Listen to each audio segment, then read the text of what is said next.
In 1054, a momentous event occurred that has gone down in history as the Great Schism of the Christian Church. The papal legate publicly excommunicated the Patriarch of Constantinople in the very church of Hagia Sophia, thus dividing the one church into Western and Eastern.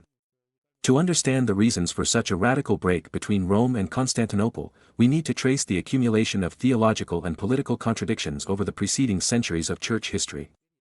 The Christian Church in the Roman Empire had traditionally recognized the special positions of three bishops, known as patriarchs: the Bishop of Rome, the Bishop of Alexandria, and the Bishop of Antioch, and this was formally recognized as the ancient custom at the Council of Nicaea in 325. They were joined by the Bishop of Constantinople and the Bishop of Jerusalem, both of whom were confirmed as patriarchs at the Council of Chalcedon in 451. The Third and Fourth Ecumenical Councils declared that the See of Constantinople should be placed in second place among the patriarchates as the New Rome.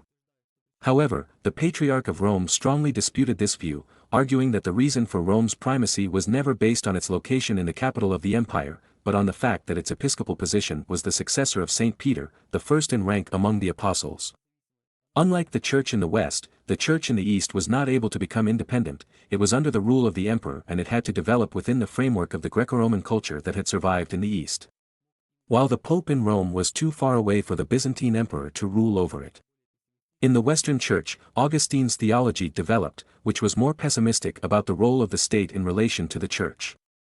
He insisted that the state and the Church should be separated, and that rulers should not interfere in matters of doctrine and church life. In the West, these principles were used by the popes to emphasize the independence and superiority of the papacy over secular rulers, which provoked protest from the Byzantine Empire.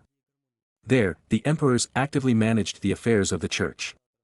In the Eastern Church, the idea of harmony developed, according to which the Church was less likely to oppose the emperor, especially after the reign of Justinian the Great. Over time, differences arose in the Church in the East and West due to geography and language. The Western Church, under Catholic influence, extended over Western Europe and the northern and western Mediterranean, while the Byzantine Church influenced Asia Minor, the Middle East, and North Africa.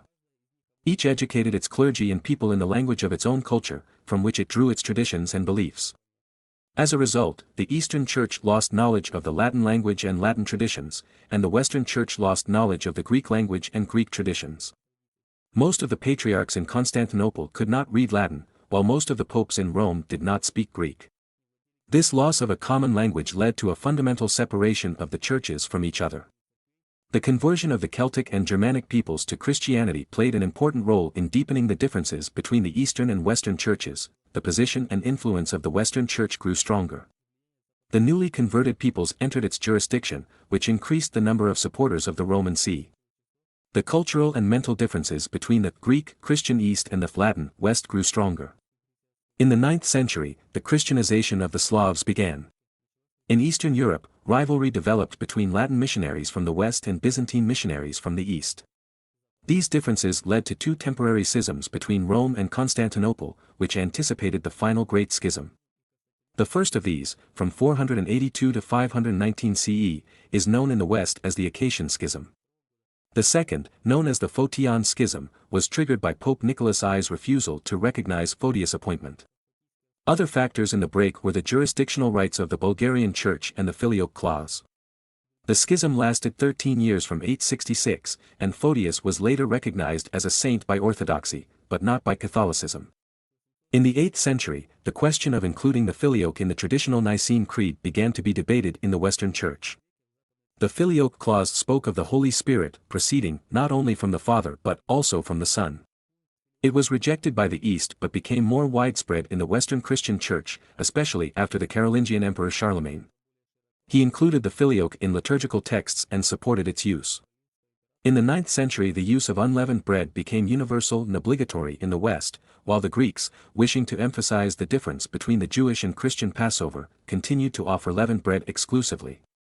Until then the Western Church had always maintained the validity of the sacrament with both leavened and unleavened bread. For what was important was the fact of the sacrament, not the manner in which it was given. The Latin, Catholic, tradition was generally more neutral about the veneration of icons than was the case in some Eastern churches, especially during the period of iconoclasm. In the early 10th century a movement began in southern France to reform and improve monastic practice. The Benedictine monastery of Cluny in Burgundy became its center. Its monks strove for a more strict and contemplative life, a literal adherence to the rules of Saint Benedict. This movement became a factor in the revival of religious enthusiasm and the desire for spiritual purity. The Cluniac movement had a significant impact on church life in the Middle Ages. The Cluniacs actively supported mandatory celibacy for priests and monks. One of the central ideas of the Cluniac reforms was the strengthening of papal authority in the Church. The Cluniacs sought to free the Church from the influence of secular structures and authorities. They preferred the autonomy of church institutions and fought against the appointment of secular authorities to church positions. One of the important representatives who supported the Cluniac reforms was Pope Leo IX, who occupied the papal throne from 1049 to 1054. His papacy was important in the context of church reform and the fight against the secularization of the Church. Having ascended to the throne of St. Peter, Leo began his reform activities by calling people who shared his views to his side. He saw the celibacy of the clergy and the abolition of simony as the cornerstone of the reform. These 2 points were interconnected. The practice of simony threatened equality in the Church, as a result of which the highest positions in the church hierarchy were occupied exclusively by the rich. Since the Cluniacs in every way strengthened the prestige of the Pope as the head of the entire Church, this was perceived with hostility in Constantinople. The interference of the Latins in the affairs of the Eastern Church was also unacceptable. The Cluniac monks actively converted Slavic pagans, Poles, Czechs, etc., to Catholicism. Thus, the strengthening of Roman Catholic influence thanks to the Cluniacs also fueled anti-Latin sentiments in Byzantium. This movement began to make great strides in southern Italy, which was extremely unpleasant for the Eastern Church. The radically anti-Latin party of the Byzantine clergy supported Patriarch Cerularius. He is one of the striking exceptions in a long line of Byzantine patriarchs. Having become a monk against his will, he took part in a failed political conspiracy, and if successful he himself would have been nominated for the royal throne. He devoted himself wholeheartedly to serving the Church, but he brought his own state, imperious temperament to this service. In his person, for a short moment, the scales of the symphony seemed to tip in favor of the Church. He dethroned one emperor and installed another, but died in exile. The anti-Latin party of Cerularius advocated strengthening the independence and self-sufficiency of the Eastern Church and cleansing the worship of alien, Latin elements. This was precisely the line that Cerularius pursued, ordering the Latin churches of Constantinople to adopt Greek customs. Some refused, and he reportedly closed them.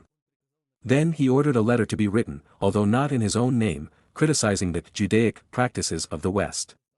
The letter was translated and delivered to Pope Leo IX, who ordered a reply to be given to each accusation, including a defense of papal supremacy. And accusing Cerularius of daring to assume the title of ecumenical patriarch, of wishing to subordinate the patriarchs of Alexandria and Antioch, and of allowing his priests, like the Nicolaitans, to live in marriage, etc. But despite such complications, it was difficult to expect a quick break, especially since the Byzantine Emperor Constantine IX Monomachos was inclined to a peaceful resolution of the issue. Pope Leo IX sent 3 legates to Constantinople to resolve the issue. They were headed by Cardinal Humbert. He himself was a Benedictine monk, and the Cluniac reform greatly inspired him in spiritual practice. Humbert spent his time in his monastery in Lorraine studying and constantly denouncing simony. His treatise, Against Simony, contained a vivid, uncompromising criticism of the rulers of that time. Humbert did not know Greek and made no effort to study it. He was a zealous supporter of the Cluniac reforms and defended the point of view that priests should live in celibacy and that the Church should not depend on secular rulers. In his eyes, the marriages of the Eastern clergy and the power of the Byzantine emperor over the Church were the very enemies he had sworn to dedicate his life to fighting. The emperor received the legates solemnly and patronized them in every possible way. Unlike Patriarch Michael Cerularius, who avoided any communication with them. Finally, on June 16, 1054, when the Patriarch was preparing to administer communion, Cardinal Humbert entered the Hagia Sophia, approached the main altar and placed on it, in the name of the Pope, who had in fact died shortly before, a sentence of excommunication against the heretic Michael Cerularius and all his followers. Then he left the cathedral, shook the dust off his feet and went to Rome. The rupture between East and West had become a fait accompli. And it was the Catholic side that initiated it. In response, Michael Cerularius convened a council at which anathema was pronounced against the Roman legates. Through the Patriarch of Antioch, he informed the Patriarchs of Jerusalem and Alexandria of the division of the churches. Despite the small number of sources, it can be said that the three Eastern Patriarchs supported the Patriarch of Constantinople. The schism separated the Church in the East from many of the vital events that led to the strengthening of the Church in the West. The rise of cities, nations, and the middle class, the Renaissance, and the Reformation passed the Church in the East, while the Roman Catholic Church experienced their influence and gained strength, on the one hand, assimilating everything useful, and on the other, rejecting what seemed harmful to Rome. The schism weakened the Byzantine Empire, depriving it of Western support in the face of the Seljuk threat. For example, many Western mercenaries left the Byzantine army, which weakened its fighting ability. The defeat by the Seljuks at Manzikert forced Byzantium to seek help in the West. But due to the schism, such help was almost non-existent. The Norman commander Guiscard, who had by that time captured southern Italy and Sicily, decided to take advantage of this. In 1071, he captured the Byzantine city of Bari, their last possession in Italy. In 1081 to 1085, Guiscard organized a campaign against Constantinople. Pope Gregory VII supported his campaign, hoping to put pressure on Constantinople and achieve recognition of the supremacy of the Roman throne. The failure of the campaign exacerbated the contradictions between Rome and Constantinople, cementing the church schism. As early as 1073, Emperor Michael VII Ducas appealed to the Count of Flanders Robert the Frisian and the King of France Philip I for military assistance against the Turks. However, there was no large-scale Western participation in the Byzantine wars with the Seljuks at that time due to church disagreements and difficulties in organizing crusades. Only the First Crusade of 1096 to 1099, in exchange for a promise of reunification of the churches, brought relief to Byzantium in confronting the Turks, temporarily drawing their forces away from the Byzantine borders. In 1182, a large-scale massacre of Latins took place in Constantinople. From then on, Byzantium's foreign policy was invariably perceived in the West as sinister and anti-Latin. This led to the brutal sack of the city of Constantinople during the Fourth Crusade. Attempts to reunite the churches occurred in 1274 at the Council of Lyon and in 1438–39 at the Council of Ferrara-Florence. The formula of union was approved by both delegations, but later rejected by ordinary Orthodox Christians. From a modern perspective, the division between Catholics and Orthodox may seem less significant, given that the total number of Western Christians, Catholics and Protestants, reaches an impressive 2,200,000,000 people, while the Orthodox are approximately 220 million. At that time, as a result of the division during the Reformation, today there is a Catholic Church numbering 1,300,000,000, and Protestant churches, about 900 million. If you liked this video and to not miss a new video, subscribe to the channel. Write comments, like.